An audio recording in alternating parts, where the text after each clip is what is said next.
नमस्कार और आप देख रहे हैं हंगामा टाइम्स न्यूज चैनल। आइए सीधे रुख करते हैं उत्तर प्रदेश जगत की बड़ी खबरों की और एक नजर हमारे संवाददाता की एक रिपोर्ट पर नजर। अभी हंगामा टाइम्स न्यूज चैनल पर नए हैं तो चैनल को तुरंत सब्सक्राइब करें, लाइक करें, कमेंट बॉक्स में अपनी प्रतिक्रिया दें। नमस्कार।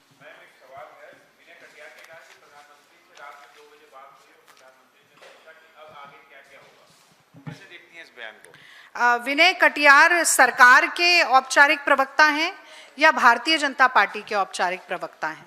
मैंने तो आपसे कहा कि नरेंद्र मोदी ये कानाफूसी क्यों कर रहे हैं?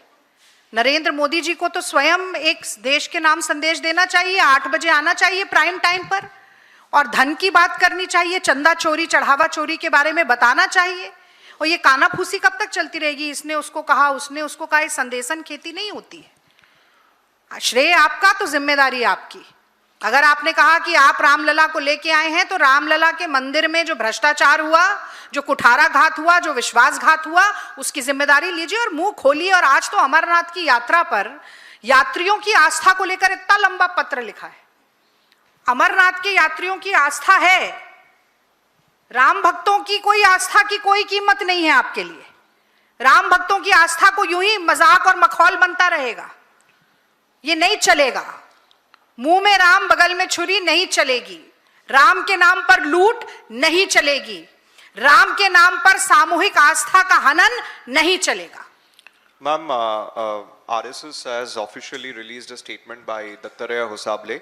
He says that we are condemning the Ayodhya temple donation theft, demanding accountability and reforms while appealing for calm and vigilance against divisive forces.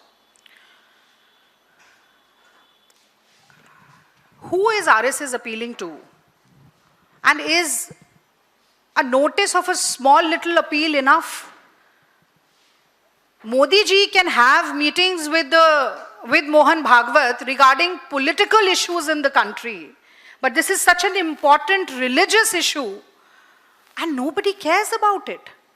So Vinay Katiyar is telling us that he has had a word with Modi ji, and now RSS is coming up with an official statement saying that we condemn. Is condemnation enough? Can't they two sit together and come up and face the media about this? Talk to the nation, talk to the people of this country. Talk to all the Ram Bhakts. Actions always speak louder than words. यहाँ पर सिर्फ शब्दों से काम नहीं चलेगा। शब्दों का मायाजाल आरएसएस बुनती रहेगी। उनसे रजिस्ट्रेशन के ऊपर पूछो, उनके पास कोई जवाब नहीं है। उनसे अपनी खुद की फंडिंग के बारे में पूछो, उनके पास कोई जवाब नहीं है। राम मंदिर की चढ़ावा चोरी, चंदा चोरी के बारे में पूछो तो कह रहे हैं हम कड़ी निंदा करते हैं। कड़ी निंदा करने से क्या होगा? वैसे तो आप कहते हैं कि हम तो सब कुछ देखते हैं, सब कुछ हम ही करते हैं, सब कुछ हम ही चला रहे हैं। 30-40 लोगों की सरकार आपको सिक्योरिटी देती है, 30-40 गाड़ियां आपके काफिले में चलती हैं, और आप अब कह रहे हैं कि हम सिर्फ निंदा कर देंगे और काम चल जाएगा। अगर आरएसएस सीरियस है, अगर मोदी सरकार सीरियस है, तो पहली फुर्सत में राम मंदिर ट्रस्ट को भंग करना पड़ेगा। ये शुरुआत है और इसके बाद जो 4-5 मांगे हमने रखी उनको पूरा करना पड़ेगा। मैं तेजपाल सिंह। राम मंदिर में ना तो कोई धर्माचार्य या शंकराचार्य जो हैं उनका किसी का इन्वॉल्वमेंट नहीं है। पूरे के पूरे सारे के सारे लोग हैं वो इन्हीं के परिचित हैं। दूसरा, आरटीआई से बाहर किया गया, पहले भी पीएम केयर फंड और बीसीसीआई को आरटीआई से बाहर किया गया। तो ट्रांसपेरेंसी से राम को दिक्कत है या इनको? देखिए, मैंने तो आपसे कहा कि यहाँ पर दाल में काला नहीं है, पूरी दाल ही काली है। और वो कहते हैं कि मुझे लगता है कि चोर की दाढ़ी में तिनका अटका हुआ है, इसीलिए पारदर्शिता चाहते ही नहीं है। और ये आज तो खुलासा हुआ है, पूत के पांव पालने में दिख जाते हैं। इनकी असली मंशा आपने जैसा कहा और मैंने भी प्रेस वार्ता में कहा, उसी दिन समझ आ गई जब आरटीआई से बाहर किया गया। करोड़ों रुपए का चंदा आएगा, कुंभ है, कुंभ के बाद कुंभ में कितने श्रद्धालु आएंगे, कितना सोना चांदी अर्पित किया जाएगा, ये सबको मालूम था, एक आम भारतीय भी समझता है। लेकिन उसमें धर्माचार्यों, धर्म गुरुओं को अलग रखना, आरटीआई से बाहर रखना, और जैसा मैंने कहा चुन चुनकर केवल अपने लोगों को, आरएसएस को, भाजपा के लोगों को बिठाना और बंदर बांट करना, यानी कि ये सब कुछ सुनियोजित था, इसके बारे में सबको खबर थी। और वो कहते हैं कि धृतराष्ट्र तो अंधे थे, गांधारी ने खुद आंखों पर पट्टी बांध ली थी। तो अब आप खुद आंखों पर पट्टी बांध ले और कह दें हमें तो कुछ दिखाई नहीं दे रहा है, तो ये जनता, ये जो पब्लिक है, ये सब जानती है। आप ऐसे मूर्ख नहीं बना पाइएगा। दूसरा, केजरीवाल जी ने पीसी की थी, उसमें उन्होंने बताया कि 12 बार आईबी ने शिकायत की थी।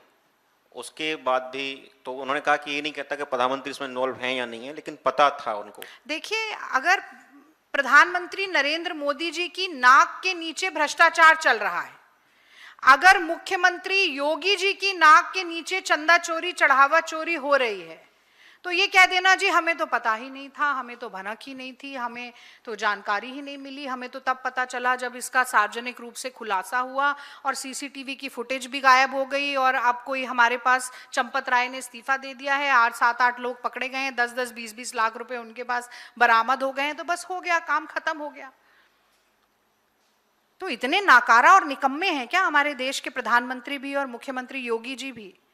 राम मंदिर ट्रस्ट उन्हीं ने संसद में घोषणा की, राम मंदिर ट्रस्ट के लोग कौन होंगे उसमें उन्हीं ने निर्धारित किया, और जैसा मैंने बताया, शिलान्यास हो, प्राण प्रतिष्ठा हो, ध्वजारोहण हो, उद्घाटन हो, सब कुछ मोदी जी ने ही किया। और अब वो ऐसे मासूम बन रहे हैं कि मुझे तो कुछ मालूम ही नहीं है। तो कुर्सी है तुम्हारी, जनाजा तो नहीं है, कुछ कर नहीं सकते तो उतर क्यों नहीं जाते? उतर जाइए, छोड़ दीजिए, कुछ नहीं कर सकते।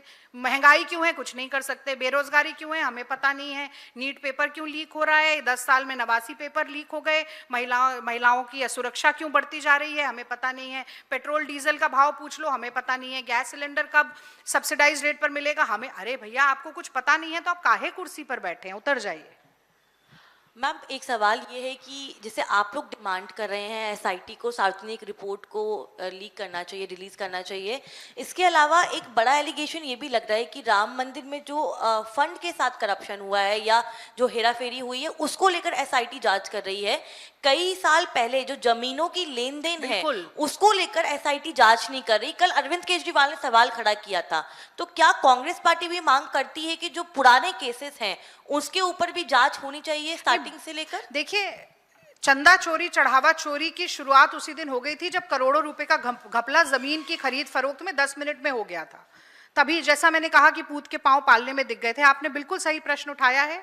और अभी जो फाइनेंशियल फ्रॉड है, जो चढ़ावे का फ्रॉड है, उसके अलावा और कई तरीके के खुलासे निकल कर आएंगे, जिसमें से जमीन का घोटाला, लैंड स्कैम भी उसमें शामिल है।